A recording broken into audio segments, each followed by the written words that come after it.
Bagaimana hukumnya pejabat yang selalu menang sendiri dan selalu menyalahkan anak buahnya?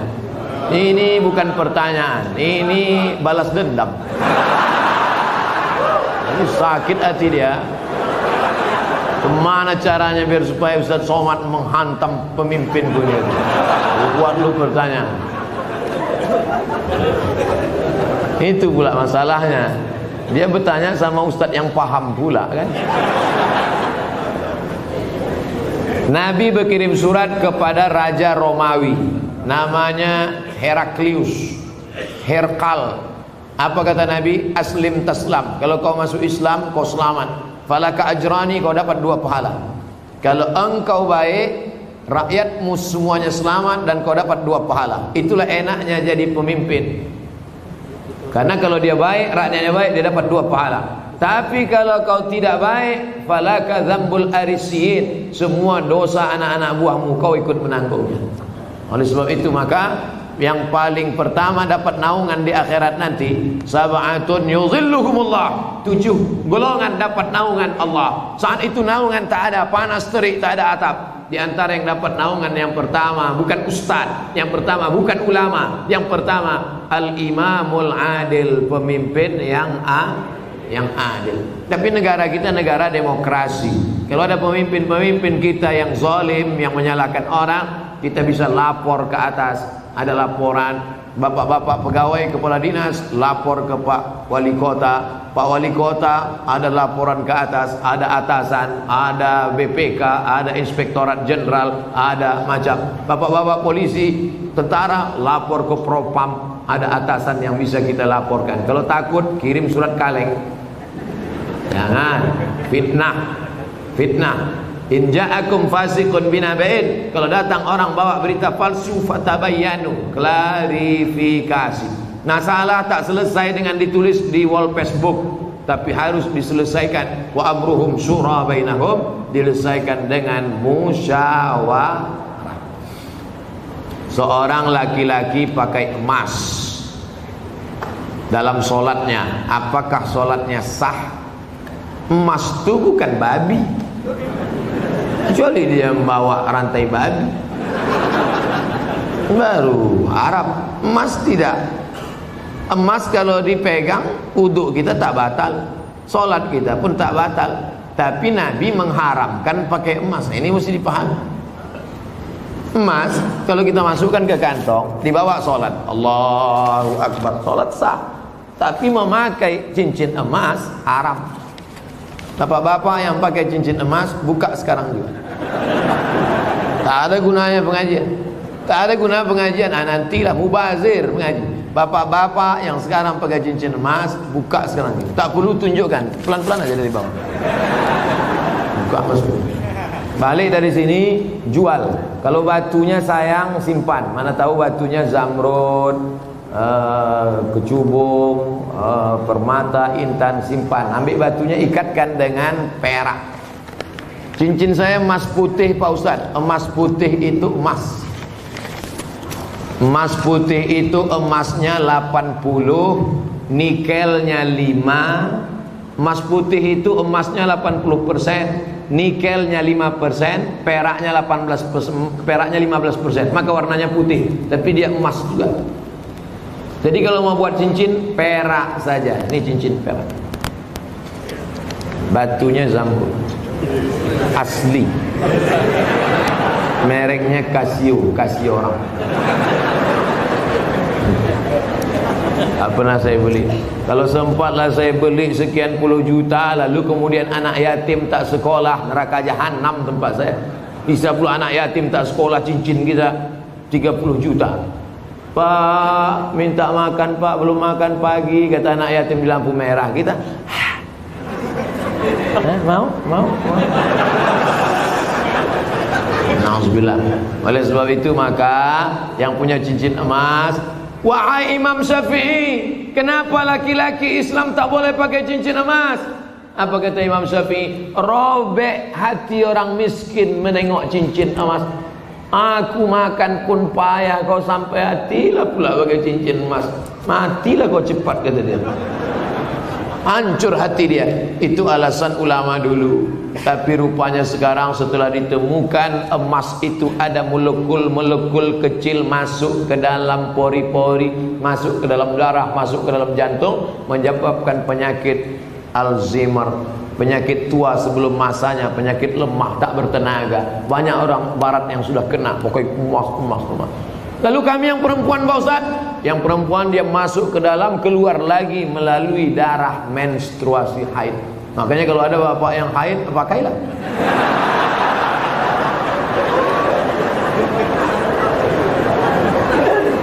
Saya selalu ketiduran tak dapat sholat subuh.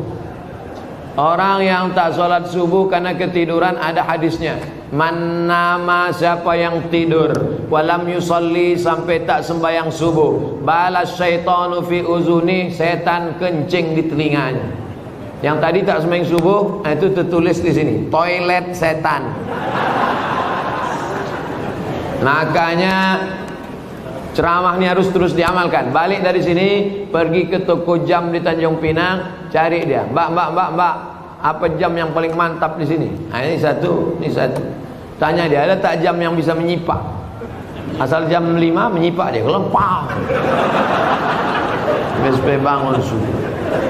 Ibu-ibu yang membangunkan lakinya, rahimallahu mar'atan, Allah mencurahkan rahmat pada laki-laki, aiqadha ahlahu, yang membangunkan istrinya untuk sholat subuh. Bangun mama bangun. Bangun ibu. Tapi sekarang tak jelas lagi dunia ini Ustaz. Entah siapa yang membangunkan, entah siapa yang dibangunkan. Ibu tu pula yang membawa air setimba. Bangun. Yang aslinya kalianlah laki-laki yang membangunkan perempuan. Tak satu dua perempuan mengadu melapor, Ustaz, kusangka dulu kalau nikah sama dia aku bahagia. Dia PNS golongan 4A, gajinya banyak, tunjangannya hebat, rumahnya besar, mobilnya mewah. Ternyata setelah nikah sama dia menderita, Ustaz, macam tidur sama babi hutan.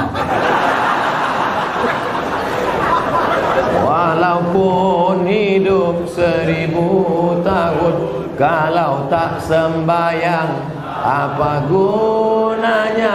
Walaupun hidup 1000 tahun, kalau tak sembayang apa gunanya? Besok pagi masak sarapan, ibu nyanyikan lagu itu.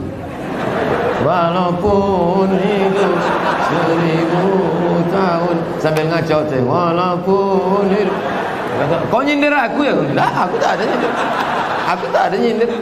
Ini lagu Ustaz Somad semalam waktu di masjid.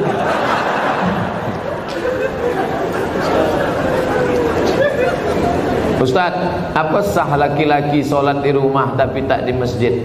Laki-laki sholat di rumah, laki-laki solehah. Laki-laki sholat di masjid. Ini masjid kota Tanjung Pinang dibangun tapi tidak sesuai lagi dengan kota. Tidak sempat lagi bisa dilebarkan. Parkir sudah sulit, masyarakat sudah tertampung lagi. Makanya mesti dibangun nanti di lokasi yang baru, masjid yang lebih besar lagi. Amin. Yang ini tetap ramai, yang sana tetap ramai. Tengoklah, tak muat lagi orang sholat. Orang Tanjung Pinang ini kaya-kaya, tiang masjidnya emas. Ilaha illallah. Luar biasa. Orang susah mencari emas. Laki-laki di Tanjung Pinang tak ada yang pakai emas, karena mereka mau menunjukkan kayanya bukan dengan cincinnya, tiang masjidnya emas. Hebatnya lagi di Tanjung Pinang, walaupun tiang masjidnya emas, tapi jendelanya tak pakai kosen. Menunjukkan apa? Aman.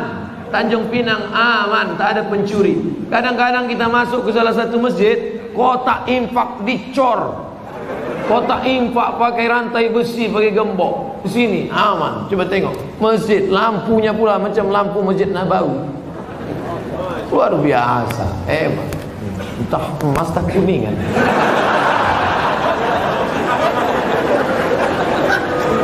Apa maksud saya? Nikmat yang sudah besar ini maka dibalas dengan sholat berjamaah. Tapi rasanya mengajak orang Tanjung Pinang sholat berjamaah mubazir. Karena sholat berjamaah di Tanjung Pinang, coba tengok, melimpah ruah sampai tak muat keluar-luar. Tengok, itu yang di luar-luar yang berdiri itu juga dapat pahala sholat berjamaah. Kalau sholat. Tak sholat mana mau dapat? Layan tayanna, mereka yang tak datang ke masjid, jangan ulangi lagi. Yang sholat di kantor, yang sholat di rumah, yang sholat di kamar, jangan ulangi lagi, kata Nabi. Kalau kalian tetap sholat di rumah, la uharriqanna alaihim buyutahum, ku bakar rumah mereka. Nabi yang bilang, kalau kalian sholat di rumah, ku bakar rumah mereka. Kalau hidup Nabi sekarang, bertambah hotspot titik api. Saking banyaknya rumah yang dibakar Nabi, berasap lagi. Ustaz janganlah sebut-sebut asap. Asap Tanjung Pinang ini kan dari kampung Ustaz juga. Saya tahu, ku tahu apa yang ada dalam hati. Sebelumnya dari malam saya niat sholat subuh, tapi saya bangunnya jam 6 pagi waktu setempat. Apakah masih boleh sholat? Ini bukan menanya, menawar ya.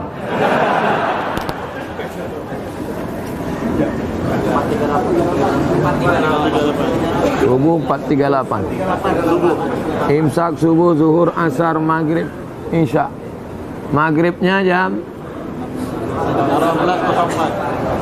kalau maghribnya jam 6:04, kalau maghribnya jam 6:04, kurangi 15 menit. Begitu cara mengukur isyraq. Boleh sholat sunat isyraq itu 15 menit lewat syuruk. Syuruk matahari terbit. Syuruk matahari terbit. Jadi kalau begitu, syuruk matahari terbit di Tanjung Pinang jam 5.50 tambah 15 menit baru boleh sholat sunat isyraq jam 6:05. Itu jam kita ini imsak ada tapi isyraq tak ada. Cara mudah untuk isyraq, tengok maghribnya. Jam berapa maghribnya, begitu boleh isyraq. Kalau maghribnya jam 6:04, maka boleh sholat sunat isyraq jam 6 subuh lewat 5. 15 menit sebelum itu subuh sudah habis. Maka di Tanjung Pinang untuk saat ini subuh sudah habis jam 5.50. Kawan dibangun jam 6. Ini kencing toilet setan juga.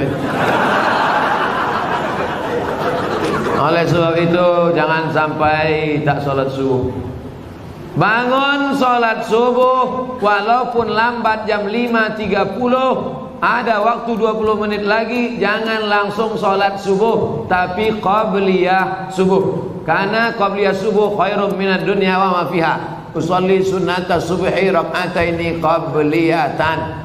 Rakaat pertama qul ya ayyuhal kafirun. Rakaat kedua qul huwallahu ahad. Baru iqamat, baru sholat subuh. Jangan tinggalkan qabliyah subuh. Jangan tinggalkan qabliyah subuh walaupun terlambat. Apakah ambil zakat menunggu orang minta zakat atau mencari yang wajib zakat menerima zakat? Khuz, ambil. Ambil zakat, khuz, ambil. Bukan, hai orang beriman, berzakatlah. Yang mau zakat silakan, yang enggak mau enggak apa-apa. Bukan begitu bunyi ayatnya. Khuz, ambil. Makanya yang punya jabatan kekuasaan buatkan perda, peraturan daerah, bayar zakat. PNS, ASN, perusahaan, BUMN bayar zakat ke Basnas. Yang tak mau bayar zakat teken materi 6.000, siap dipindahkan ke sejauh mata memandang. Bisa apa tak bisa? Sudah, kata Pak Wajib. Sudah diterapkan. Langsung zakat potong atas. Abdul Somad jadi tim sosialisasi zakat provinsi 5 tahun. Bayarlah zakat. Tak takut orang. Tak ada jabatan, tak ada kekuasaan. Tapi begitu bupati tanda tangan perda bayar zakat, langsung 10 miliar. Selama saya ceramah, yang paling besar zakatnya Aceh Barat, Meulabu, 15 miliar kabupaten. 15 M. Pas saya ceramah sana, saya tak tahu. Saya pun ceramah di kampung saya di Riau ada kabupaten 10 miliar. Mereka senyum-senyum. Pas makan, berapa tadi Ustaz? 10 saya bilang. Kami 15 kata. Dalam hati saya Abdul Somad akan datang kalau mau ceramah tanya dulu. Pastikan kita lebih besar. Maka saya ingat betul itu, mau labuh itu 15 M dulu 4 tahun yang lalu. Sekarang lebih besar lagi. Bagaimana cara menegur khotib yang lupa rukun khutbah? Kasih tahu, Pak Khotib lupa rukun khutbah 5. Semua laki-laki di sini wajib bisa khutbah. Karena mana tahu nanti pergi ke pulau, kebetulan ditugaskan Pak Wali pergi ke pulau. Sampai di pulau ada sholat Jumat. Apa kata pengurus masjid? Hari ini Jumat tidak jadi karena nggak ada khotib. Karena khotib mencret. Karena khotib demam. Maka PNS yang datang tadi berdiri, saya bisa jadi khotib.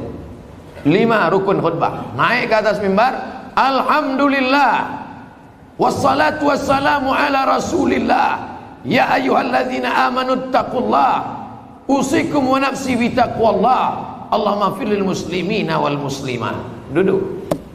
Habis itu tegak lagi, alhamdulillah Allahumma salli ala sayyidina Muhammad ya ayyuhalladzina amanu taqullah usikum wa nafsi bitaqwallah Allahumma firlil muslimina wal muslimat. Dah, umat. Rukun khutbah cuma 5. Alhamdulillah, solawat, ayat, wasiat takwa, doa. Alhamdulillah, solawat, ayat, wasiat takwa, doa. Selesai sholat, Bapak dari mana? PNS Tanjung Pinang. Kok pendek kali rukunnya? Aku masih syukur bisa, kau tak bisa lagi.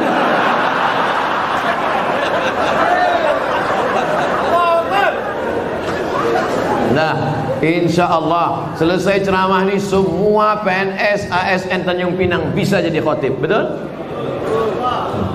Sependek itu pun ada juga yang ragu.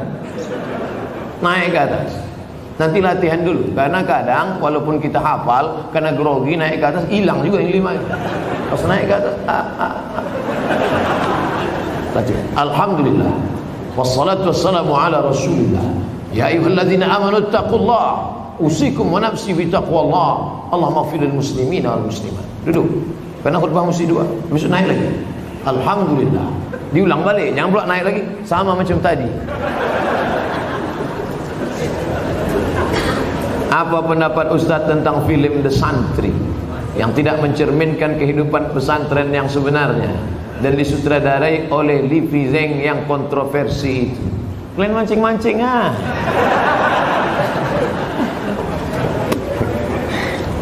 Udah banyak komentar udah. Ikuti aja yang udah ada tuh. Saya yang beban lama aja belum selesai lagi.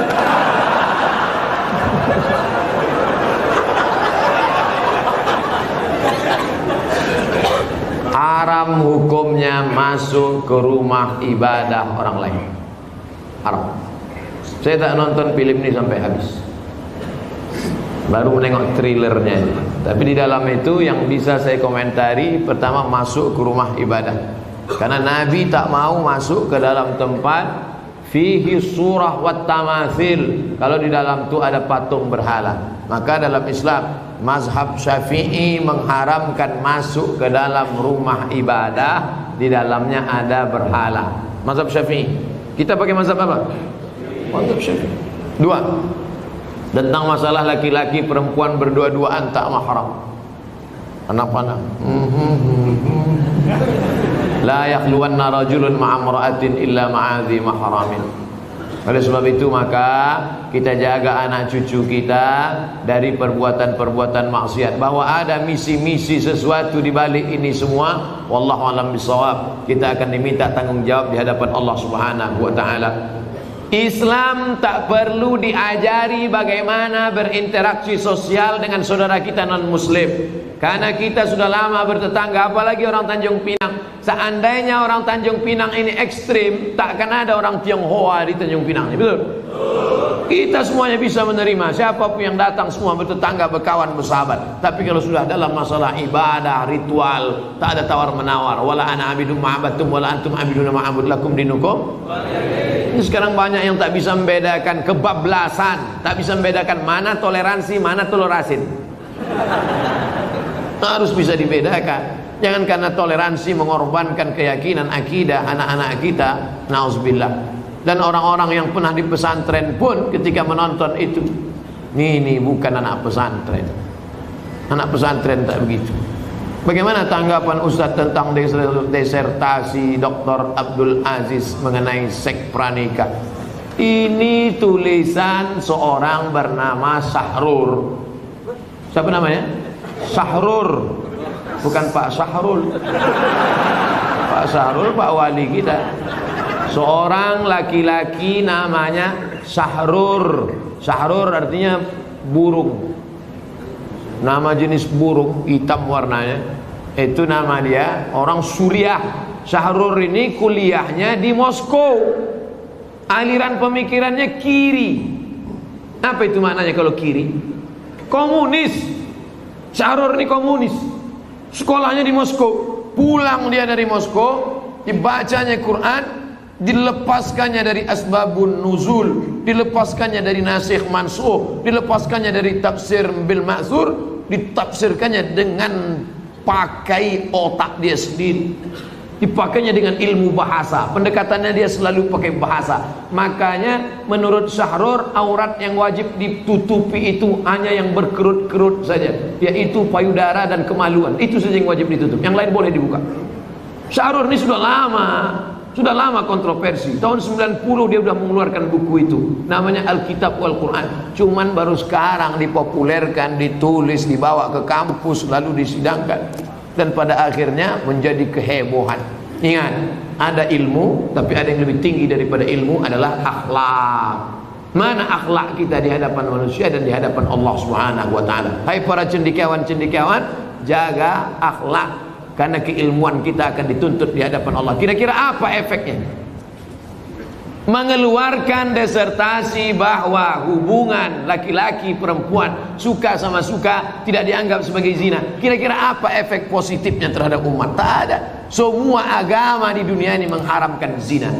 Agama apapun. Tanyalah kawan-kawan kita yang Tionghoa, Konghucu, tanya saudara-saudara kita yang Kristen, Katolik, tanya sama dia, apakah dibenarkan? Tidak. Tak ada satupun yang melegalisasi perbuatan zina. Na'udzubillah. Apa boleh ketika halangan saya tetap menjaga wudhu dan zikir yang biasa saya?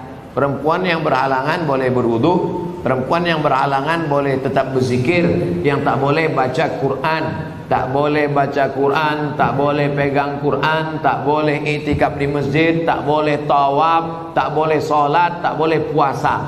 Adapun berzikir tetap. Baca Quran yang ayat fungsinya sebagai doa boleh. Mana itu ayat sebagai doa? Naik kendaraan, subhanalladzi sakhkhara lana hadza wa ma kunna lahu muqrinin. Itu adalah ayat Quran, tapi fungsinya waktu naik kendaraan sebagai doa. Rabbana atina fid dunya, itu doa. Tapi dalam ayat Quran, maka fungsinya sebagai doa boleh. Apa hukum orang suka membid'ah-bid'ahkan orang lain, sementara perilakunya tidak memberikan contoh? Tak dikasihnya contoh bid'ahnya apa? Ada orang baca Yasin lalu dibid'ah. Kalian jangan baca Yasin lagi. Baca Yasin ini bid'ah. Jadi kalau ada orang membid'ahkan kami baca Yasin, cuman apa Ustaz? Baca aja terus sampai dia capek. Dua kemungkinan. Kalau dia capek, kita terus. Kalau kita capek, dia terus. Sekarang saya mau tanya, kalau ada orang membid'ahkan Bapak Ibu Yasinan, Bapak mau terus atau berhenti? Teruslah, nanti lama-lama dia capek. Kenapa tak kau bid'ahkan lagi orang Tanjung Pinang baca Yasin? Capek aku dah aku suruh tak juga berhenti. Yasin itu Quran apa tak Quran? Quran. Membaca Quran apa hukumnya? Wajib baca Quran. Kenapa cuma Yasin yang dibacanya? Yang lain dibacanya juga. Cuma Yasinnya ada keutamaan tersendiri. La tuqra'u fi amrin asirin illa yassarahu Allah. Kalau dibacakan pada perkara yang sulit, maka dimudahkan Allah. Sulit punya anak, baca Yasin. Sulit mau jumpa jodoh, baca Yasin. Sulit mengatasi masalah, baca Yasin. Sulit sakaratul maut, baca Yasin. Makanya kalau ada orang sakaratul maut, bacakan Yasin. Dua gendang ya. Kalau tak sehat, mati. Kadang laki-laki ini banyak marah sama bininya. Apa kau nih baca-baca Yasin aja? Bang, aku baca ini persiapan untuk abang juga. Nanti kalau bapak tu agak demam sedikit, Yasin. Insya Allah bang, dua gendang ini bang. Kalau tak sehat abang gul. Pak Ustaz Abdul Somad mohon doakan putra kami Empatli bangsawan diterima di sekolah kedinasan Akmil Akademi Militer. Di akhir majelis kita doa. Ibunya bapaknya tiap malam baca Yasin. Selesai baca Yasin, ya Allah berkat kemuliaan surat Yasin ini diterimalah anakku hendaknya. Baca Yasin, habis baca Yasin. Dari mana dalilnya ini bisa kami tengok? Baca tafsir Ibnu Katsir. La muqaddimah surat Yasin, tafsir Ibnu Katsir, la tuqra'u fi amrin asirin illa yassarahullah. Kalau dibacakan pada perkara yang sulit, susah, dimudahkan Allah. Saya kuliah sudah 4 tahun, tapi masih semester 4. Harusnya sudah semester 8. Saya tak bisa lanjut karena kampus saya tak lengkap peralatannya. Oh, bukan salah dia. Oke, jangan mudah kita suuzon. Harusnya di semester 5 ini saya ujian dan praktek. Saya galau Pak Ustadz, umur sudah 25 tahun. Kapan lagi saya mau menyenangkan keluarga dan menjadi mandiri? Mohon bimbingannya Pak Ustadz. Pindah aja kampus lain. Apa dipertahankan sih? Jangankan kau, kami pun membacanya galau. Apa 4 tahun? Pindah kampus lain. Banyak universitas berserak-serak di Kepulauan Riau. Usah dipertahankan situ. Yang perlu dipertahankan itu sehidup semati denganmu, Mas. Itu kalau nikah. Kalau sama kampus apa pula sehidup semati? Biar kampus itu mati. Ketika sholat subuh saya lupa baca kunut. Setelah salam saya baru teringat. Apa yang perlu saya lakukan Pak Ustadz? Sujud sahwi kalau engkau mazhabnya Syafi'i. Sami Allahu liman hamidah. Allahu Akbar. Tak akan bangkit lagi ke atas. Terus saja sujud. Rabbi fili warhamni wajibuni warfa'ni warzuqni wahdini wa'afini wa'afani. Allahu Akbar. Subhana rabbil a'la bihamdi. Allahu Akbar. At-tahiyatul barakatuh salawatu. Sebelum salam sujud. Allahu Akbar. Subhana man la yanamu wa la yashu. Maha suci Allah yang tak tidur, yang tak lupa. Allahu Akbar. Duduk lagi. Sujud lagi. Sujud 2 kali. Allahu Akbar. Subhana man la yanamu wa la yashu. Allahu Akbar. Baru salam. Assalamualaikum warahmatullah. Begitu juga jadi imam. Imam lupa doa kunut dalam mazhab Syafi'i sujud sahwi. Kalau imam sujud sahwi saya ikut tak apa? Ikut. Ini banyak juga makmum tak ikut. Imam sujud sahwi dia diam aja. Assalam, kau kenapa tak sujud sahwi? Yang lupakan dia, aku tidak. Nak ikut imam. Ju'ilal imam liutamma bi. Yang tak baca kunut tu mazhab apa Pak Ustaz? Hambali. Hambali sama Hanafi tak ada kunutnya. Makanya di Masjidil Haram waktu Bapak Ibu umrah kemarin ada pakai kunut subuh. Tidak. Masjidil Haram tak pakai kunut subuh karena imamnya mazhabnya Hambali sejak tahun 1924. Sejak 1924 mazhabnya Hambali. Sebelum itu Makkah itu mazhabnya Syafi'i. Terjadi revolusi King Abdul Aziz. Yang sekarang ini Salman bin Abdul Aziz menggantikan abangnya Abdullah bin Abdul Aziz, menggantikan abangnya Fahad bin Abdul Aziz, menggantikan abangnya Khalid bin Abdul Aziz, menggantikan abangnya Faisal bin Abdul Aziz, menggantikan abangnya Su'ud bin Abdul Aziz, menggantikan ayahnya King Abdul Aziz. Jadi sejak Abdul Aziz geng ini aja dia bermazhab Hambali. Sebelum itu dulu mazhabnya Syafi'i. Dulu mazhab paling besar di Makkah itu mazhab Syafi'i. Nama orang yang terakhir menjadi penguasa Makkah keturunan Nabi Muhammad namanya Syarif Aunur Rafiq. Aunur Rafiq. Aun pertolongan, Rafiq Allah Subhanahu wa taala. Aunur Rafiq pertolongan Allah Subhanahu wa taala. Saya telah selesai subuh. Setelah itu datang orang ngajak solat lagi. Apakah boleh saya solat lagi Pak Ustaz? Ngajak-ngajak makan lah. Ngajak solat. Kata orang sekarang, kalau ngajak-ngajak makan lah, apa pula ngajak solat? Apakah ada tradisi zaman sahabat Nabi ngajak solat? Ada. Hadisnya sahih, sahih. Nabi solat di masjid. Selesai Nabi solat di masjid, Nabi pulang. Sahabat tadi tak pulang, dia tetap di masjid. Lalu kemudian ketika dia sedang duduk, datang orang kampungnya terlambat solat. Kata orang kampungnya, kami ingin solat lagi tapi ingin ngambil berkah kau jadi imam. Maka dia jadi imam, diulangnya solat sekali lagi. Apa pelajaran dari sini? 3. Pertama, bahwa kita boleh solat 2 kali. Solat pertama menggugurkan kewajiban, solat yang kedua mencari fadilah, keutamaan. 2, bahwa imam boleh solat sunat, makmumnya solat wajib. Karena dia yang pertama tadi solat wajib. Yang kedua itu solat dia terhitung solat mencari fadilah sunat, sedangkan makmumnya solat wajib. Itulah dalil dalam mazhab Syafi'i, boleh imamnya solat sunat, makmumnya solat wajib. Masuk kita ke masjid, ada nampak orang solat, kita tepuk bahunya, kita pun solat. Selepas solat salam, assalamualaikum warahmatullahi wabarakatuh. Mohon maaf ya dek, tadi saya sholat tahiyatul masjid gitu. Gak apa-apa pak, karena saya di belakang itu sholat wajib. Karena dalam hadis boleh imamnya sholat sunat, makmumnya sholat wajib menurut mazhab Syafi'i. Yang ketiga, mengajak orang berbuat baik. Wa ta'awanu 'alal birri wat taqwa. Bagaimana hukumnya? Oh ini udah tadi. Nah, ini yang tiga ini sudah tadi. Di akhir majelis mari kita sama-sama berdoa kepada Allah Subhanahu wa taala, mudah-mudahan kita istiqomah dan mati dalam keadaan husnul khatimah. Selama bekerja sebagai PNS ini dijadikan Allah segala amal kita ini bernilai ibadah.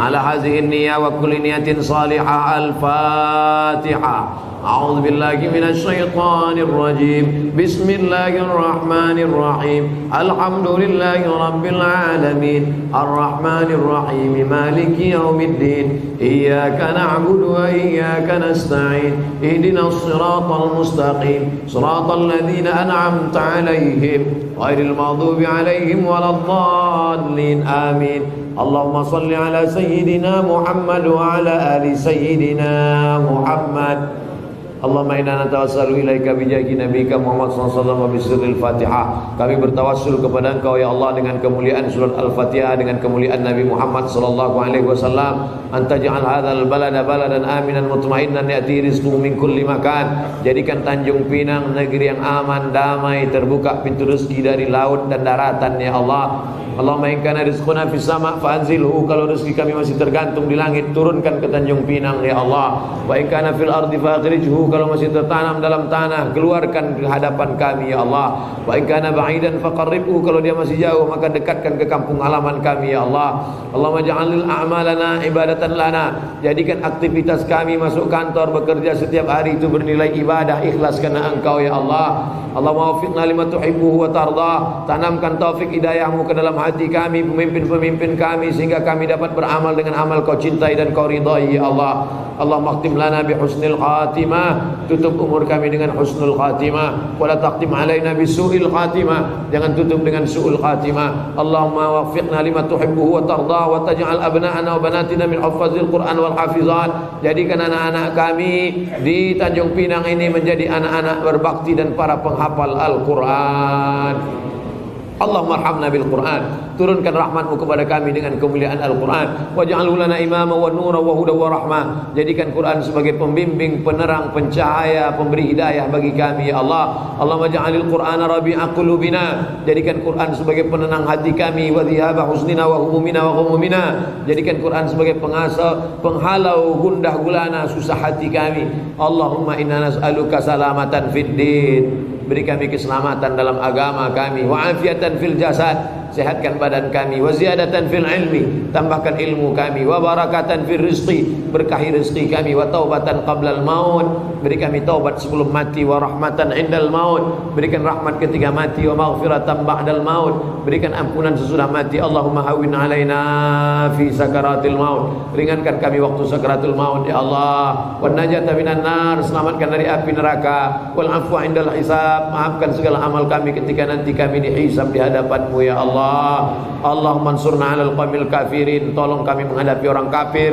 Wansurna 'alal qaumil zalimin, bantu kami menghadapi orang zalim. Wansurna 'alal qaumil munafiqin, tolong kami menghadapi orang-orang munafik ya Allah. Ya muqallibal qulub, Engkau yang membolak-balikkan hati, sabit qulubana, kokohkan hati kami ala dinik dalam agamamu, wa ala ta'atik dalam ketaatan kepadamu. Allahumma faqihna fid din, dalamkan ilmu agama kami, wa 'allimna ta'wil, ajarkan kami pemahaman yang benar. Rabbana atina fid dunya hasanah wa fil akhirati hasanah wa qina adzabannar. Wa sallallahu ala sayyidina wa maulana wa syafi'ina Muhammad wa ala alihi wa sahbihi wa sallam, walhamdulillahi rabbil alamin. Taqabbalallahu minkum, taqabbal ya karim.